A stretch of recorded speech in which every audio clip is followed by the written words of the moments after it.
Financial webinar on mutual fund, ETF funds, index fund on November 16th and 17th. Please register. Hi hello namaste welcome back to ఐటర్ media. ఈరోజు మనతో ఉన్నారు certified financial planner అయిన మాధవిరెడ్డి గారు. ముఖ్యంగా Trump అయితే the winner గెలిచేశారు. మరి ఆయన ఎఫెక్ట్ కంట్రీస్పై ముఖ్యంగా మనపై ఏ విధంగా ఉండబోతుంది అండ్ అసెట్స్ మీద ఏ విధంగా ఉండబోతుంది తెలుసుకుందాం. నమస్కారం. నమస్తే అండి. So finally the ultimate winner is back, the devil is back అని అంటున్నారు. రైట్. సో ట్రంప్ ఆయన సిచ్యువేషన్ ఏ విధంగా ఉంది? మన కమోడిటీస్ చూసుకుంటే గోల్డ్ రేట్స్ ఎలా పడిపోతున్నాయి కనిపిస్తుంది, stock market and other things మీద ప్లీజ్ అప్డేట్. యా షూర్ అండి. సో ఈ ఈవెంట్ అయితే మనం ఎప్పటి నుంచో ఎక్స్పెక్ట్ చేసాము. సో ఈ ఈవెంట్ వచ్చినప్పుడు definitely will be a huge volatility, huge changes. Everyone is keenly observing entire మన కంట్రీస్ అన్నీ కూడా, అన్ని స్టాక్ మార్కెట్స్ అందరూ కూడా వాళ్ళకి ట్రంప్ వస్తే ఎలా ఇంపాక్ట్ అవుతుంది అనేది ఆల్రెడీ ఇప్పుడు అడ్జస్ట్ అవుతూ ఉన్నారండి. So now it is reality. Now it is reality. అప్పుడంతా కూడా ఓన్లీ రావచ్చు రాకపోవచ్చు అనేటట్టుగా ఉన్నది. ఇప్పుడు now completely it is reality. He has become 47th president of US. అది January 20th he is taking the oath. But అయితే ఆల్రెడీ అయితే impact అయితే స్టార్ట్ అయిపోయిందండి. సో ఇంపాక్ట్ అయితే మనకి ఎస్పెషల్లీ మన స్టాక్ మార్కెట్ నుండి స్టార్ట్ చేసుకున్నట్లయితే ఫస్ట్ అయితే కొంచెం ఎక్సైట్మెంట్ కనిపించింది. ట్రంప్ రాగానే కొంచెం ఎక్సైట్మెంట్ కనిపించింది. బట్ ఇమీడియట్లీ నెక్స్ట్ డే అంటే నిన్న మనకి థర్స్డే రోజు మొత్తం ఫిజిల్ అవుట్ అయిపోయినట్టుగా స్టాక్ మార్కెట్ నుంచి ఏదైతే 1% గెయిన్ వచ్చిందో ట్రంప్ రాగానే, సో ఆ గెయిన్స్ అన్నీ కూడా ఎరోడ్ అయిపోయాయి. దానికి రీజన్ చాలా ఉందండి. అంటే రిపబ్లికన్స్ ఎవరైతే వచ్చారో వాళ్ళ ఇంపాక్ట్ మన ఇండియా మీద మేబీ కొన్ని చోట్ల పాజిటివ్గా ఉండొచ్చు, కొన్ని చోట్ల నెగిటివ్గా ఉండొచ్చు. సో ఈ విధంగా అన్సర్టనిటీ, వాళ్ళు ఏం చేయబోతున్నారు, వాళ్ళ పాలసీస్ ఎలా ఉండబోతున్నాయి అనే దాని గురించి కొంచెం అయితే మనకు అన్సర్టనిటీ వల్ల మార్కెట్స్ మళ్ళీ ఆ 24,000 దగ్గరకే వచ్చేసాయండి. So now Nifty struggling at 24,000 దగ్గర కొంచెం స్ట్రగుల్ అవుతున్నాయి. సో ఇంకొంచెం నెక్స్ట్ సపోర్ట్ చూసుకున్నట్లయితే 23,800. ఇంకా మార్కెట్స్ ఇంకొంచెం నెగిటివ్గా వెళ్తే 23,800, 24,000 దగ్గర అయితే మంచి సపోర్ట్ ఉంది. అండ్ రెసిస్టెన్స్ అయితే 24,400, 500 రాగానే కొంచెం మార్కెట్స్ కొంచెం ప్రాఫిట్ బుకింగ్ ఎక్కువగా చేస్తున్నట్టుగా కనిపిస్తుందండి మార్కెట్లో. అంటే ఇప్పుడు ఏం జరుగుతుందో తెలియట్లేదు కాబట్టి అన్సర్టనిటీ ఉంది కాబట్టి కొంచెం ప్రాఫిట్ బుకింగ్ కూడా మనకి ఈ 2 days, లాస్ట్ 2 days నుంచి మార్కెట్స్ ఈ విధంగా 1%, 1.2% ఫాలో అవ్వడానికి మనకు కనిపిస్తుంది. బట్ యూఎస్ మార్కెట్స్ అయితే చాలా పాజిటివ్గా ఉన్నాయండి. ఎఫ్ఐఎస్ సెల్లింగ్ అనేది చూసుకుంటే అవునండి, దట్స్ ట్రూ. యా. సో ఇప్పుడు ఏమైందంటే ఈ ట్రంప్ వచ్చిన తర్వాత చాలా డైనమిక్స్ మారిపోయాయి. అంటే ఆయన రాగానే డాలర్ అనేది చాలా స్ట్రెంథనింగ్ అయింది. సో డాలర్ ఎప్పుడైతే స్ట్రెంథనింగ్ అవుతుందో ఎగైనెస్ట్ రూపీ మనం చాలా డిప్రిషియేట్ అయ్యామండి. ఆల్రెడీ 84.20 దగ్గర డిప్రిషియేట్ అయ్యామంటే కొంత ఈ ఎఫ్ఐఎస్ ఇన్ఫ్లోస్ ఏవైతే మన మార్కెట్ నుంచి ఎమర్జింగ్ మార్కెట్స్ లైక్ ఇండియా నుంచి ఇక అదర్ సోర్సెస్కి వెళ్ళిపోయినట్టుగా, ఎందుకంటే డాలర్ చాలా స్ట్రాంగ్ అయింది. అండ్ యూఎస్ మార్కెట్సే now it is almost 1,300 points పెరిగాయండి. అంటే 4 yearsలో సింగిల్ డే ఎప్పుడు ఇంత పెరగలేదు. సో ఎప్పుడైతే ట్రంప్ వచ్చారో సో అమెరికా ఫస్ట్ అనే నినాదం అయితే కంప్లీట్గా ఉంటుంది. So make America great once again అనే నినాదం ఆల్రెడీ స్టార్ట్ అయింది. సో మన దగ్గర ఎందుకు పెడతారు ఈ మనీ అంతా? ఏమవుతుంది?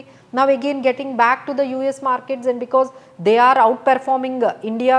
ఎమర్జింగ్ మార్కెట్స్, ఏషియన్ మార్కెట్స్ కన్నా అక్కడే గెయిన్స్ వస్తాయంటే మార్కెట్ నుంచి అక్కడ నుంచి మనకి వెళ్ళిపోతుంది. సో అలానే మన డాలర్ కూడా చాలా స్ట్రెంథనింగ్ అవుతుంది. సో అక్కడే చాలా పాజిటివ్గా కనిపించేటప్పటికి ఎఫ్ఐఎస్ ఫ్లోస్ అయితే అక్టోబర్లో ఆల్రెడీ 1.2 crores అండి. నవంబర్ స్టార్ట్ అయిన తర్వాత కూడా మళ్ళీ అదే ఎవ్రీడే 4,000 crores. అంటే ఈ జస్ట్ 4-5 daysలోనే 15,000 crores ఎఫ్ఐఎస్ సెల్లింగ్ అనేది జరిగిపోతూ ఉంది. సో ఆ ఇంపాక్ట్ అయితే మన మార్కెట్ మీద అయితే అది అప్పటి నుంచి కంటిన్యూస్గా మనకి కనిపించింది.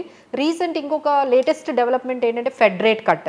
సో ఎక్స్పెక్ట్ చేసినట్టుగానే 25 bps పాయింట్స్ యూఎస్ మార్కెట్స్లో ఇంట్రెస్ట్ రేట్స్, యూఎస్ ఎకానమీలో ఇంట్రెస్ట్ రేట్స్ అయితే తగ్గించారండి. బట్ ఏంటంటే అంత ఎక్కువగా ఎక్స్పెక్ట్ చేసినట్టు కాకుండా కొంచెం ఇంట్రెస్ట్ రేట్సే వాళ్ళు కొద్దిగా తగ్గిస్తామని చెప్పారు. సో దీనివల్ల కొంచెం డిఫరెంట్ డైనమిక్స్ అని స్టార్ట్ అవుతాయండి. అంటే ఇన్ఫ్లేషన్ పెరగడము అదంతా. సో నెక్స్ట్ ఇంపాక్ట్ ఏంటంటే టారిఫ్స్. అందరూ భయపడుతుంది ఏంటంటే మనం ఏదైతే ఎక్స్పోర్ట్స్ చేస్తామో సో యూఎస్ ఏదైతే ఇంపోర్ట్ చేసుకుంటుందో వాటి మీద టారిఫ్స్ అనేది ఇప్పుడు మీరు ఆల్రెడీ అప్పుడు ట్రంప్ ఉన్నప్పుడు ఈ వర్డ్ బాగా వినపడేది, ట్రేడ్ వార్ అనేది. సో ఇది ఎలా ఉండబోతుంది, వేటి మీద ఇంపాక్ట్ జరుగుతుంది, ఏ కంట్రీస్ మీద ఆయన ఎక్కువగా, అంటే మోస్ట్లీ చైనా మీద అయితే బాగా 90% ఛాన్సెస్ ఆర్ దేర్. వాళ్ళ మీద ఎక్కువగా వాళ్ళు ఏదైతే ఇంపోర్ట్స్ చేసుకుంటారో చైనా నుంచి వాటి మీద అయితే ఎక్కువ టారిఫ్స్ ఉంటాయని అనిపించిందండి. సో అపార్ట్ ఫ్రమ్ మన కంట్రీస్ ఎమర్జింగ్ మార్కెట్స్లో అయితే 10 to 20% వరకు టారిఫ్స్ ఉండొచ్చు, మళ్ళీ వాళ్ళు ఇంపోజ్ చేస్తారు ఇంపోర్ట్స్ మీద.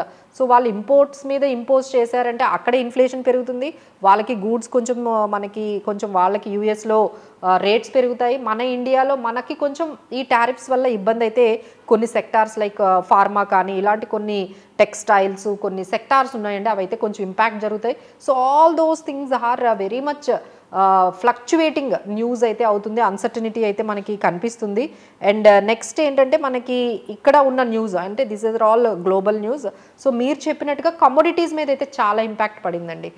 ట్రంప్ ఎఫెక్ట్ అయితే like especially commodities like gold, gold కూడా ఆల్మోస్ట్ 3% అంటే $100 వరకు మన గోల్డ్ అనేది ఇంటర్నేషనల్ ప్రైజెస్లో కరెక్ట్ అయింది.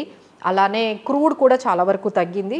బిట్ కాయిన్ ఎస్పెషల్లీ చాలా సర్ప్రైజింగ్ ఆల్ టైమ్ హైకి వెళ్ళిందండి, because Trump will give positive about the bitcoin. So బిట్ కాయిన్లో మనకి ఆల్మోస్ట్ ఆల్ టైమ్ హైకి వెళ్ళడానికి కారణం ఏంటంటే అక్కడ ఏమైనా ట్యాక్సెస్ తగ్గించవచ్చు, ఇంకొంచెం లిబరలైజ్డ్గా బిట్ కాయిన్ యాక్సెప్ట్ చేస్తారండి ట్రంప్, అందుకని బిట్ కాయిన్ చాలా పాజిటివ్గా అయింది. సో ఈ విధంగా కొన్ని నెగిటివ్స్ కొన్ని పాజిటివ్స్తో మార్కెట్స్ అయితే స్టార్ట్ అయ్యండి. బట్ యూఎస్ అయితే right now is in a very strong position, either in stock market వాళ్ళది పెరగడం కానీ డౌ జోన్స్, లేదు అంటే డాలర్ స్ట్రెంథనింగ్ అవ్వడం కానీ, ఇట్ ఈస్ ఎ వెరీ వెల్కమింగ్గా వాళ్ళకైతే ఉంది. మన వాళ్ళు అంటే మన ఎమర్జింగ్ మార్కెట్స్కి అయితే కొంచెం ఛాలెంజింగ్ అనేది చెప్పొచ్చండి, ఎందుకంటే ఆయన చాలా అగ్రెసివ్గా ఉంటారు, ఎప్పుడు అన్సర్టైన్గా డెసిషన్స్ తీసుకుంటూ ఉంటారు. ఇక్కడ వన్ థింగ్ మ్యామ్, ట్రంప్ వస్తే వార్స్ ఆగిపోతాయి, అంటే అమెరికా బిగ్ బ్రదర్ రోల్ ఎలాగో తీసుకుంటూ ఉంటుంది, దానివల్ల అక్కడ కూడా ఇన్వెస్ట్మెంట్స్కి ఇంకొంచెం ప్లస్ పాయింట్ జరుగుతూ ఉంటుంది, ఎందుకంటే డెఫినెట్లీ వార్ బడ్జెట్ కానీ లేకపోతే సిచ్యువేషన్స్ కానీ అండ్ వార్స్ వల్ల ఇంతకు ఒక few weeks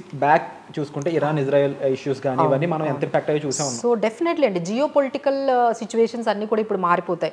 so where he is being ఫ్రెండ్లీగా ఎవరితో ఉంటారు, ఎనిమీగా ఎవరికి వాళ్ళు రివర్స్ అవుతారు అనేది ఏమీ తెలియదండి. సో బట్ డెఫినెట్లీ మీరు అన్నట్టుగా వాళ్ళు కొంచెం మంచి రోల్ అయితే ప్లే చేస్తారు. సో ఆయన ఫస్ట్ నుంచి ఇదే చెప్తున్నారండి, నేను కానీ ఉన్నట్లయితే ఇజ్రాయెల్ వార్ ఇలా ఉండేది కాదు, సో ఇట్ విల్ బి నేను ఎలా అయినా అంటే అంతా ఎక్స్టెన్సివ్గా లేకుండా anyhow I would try to make some different result అయితే వచ్చేది అంటున్నారు.